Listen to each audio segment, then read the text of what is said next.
Well, good morning, and as promised, I needed to track down James Urquhart, aka Huggy, aka...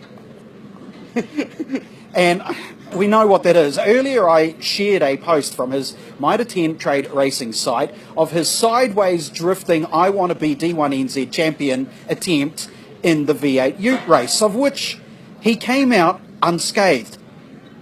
And no one knows how that actually happened. He will claim high skill. However, given the smells coming out of the interior of the ute and the words that vocally were recorded on the camera, we don't think so. So we're going to find out, and Huggy is going to talk us through this step by step, what happened. So try and revision that video in your head. And what do you mean revision, mate? It's still there. It's embedded, and talk us through what happened. Go. Hey, well, like as you saw in the video, well, the clip before, it's really, really wet, you know, and the track's getting wetter and wetter and wetter. And funnily enough, Kerry, my engineer, has just turned around and said to me, hey, listen, mate, it's really pouring down up Front Straight, be careful, you know. I'm coming around the bottom turn thinking, yeah, like it's not down here, mate, you know.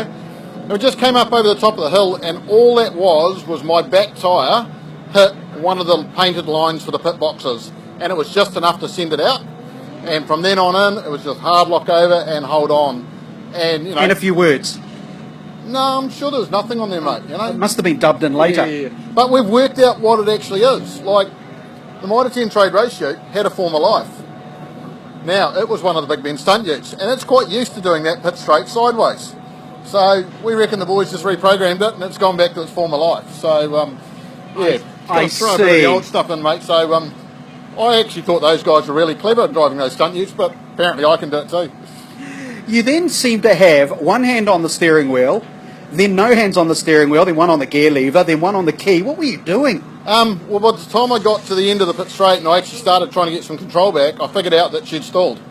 So she'd cut out, and you can't just turn the key on these, you've actually got to turn them right off and then turn them and fully turn them on again. So when you see the battery sign coming up on that thing, that's because everything's about to shut down. Like the ute's gone and the batteries are all about to shut down. And so it was, even when I came out of it, I couldn't fight it. And then I finally, it was when I clipped the curb coming out of turn one, which is a fair distance from the start of here, that's when it fired up again, and then it was like, oh, this is cool, let's just carry on racing. So, hey, but we didn't lose a spot, didn't mark the car, so, yeah.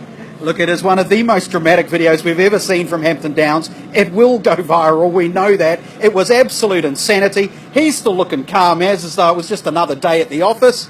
I think inside he's like one of those ducks on water, you know, cool on the outside. But I think his heartbeat's doing about 75 million now even. All right, more reports coming to you throughout the day.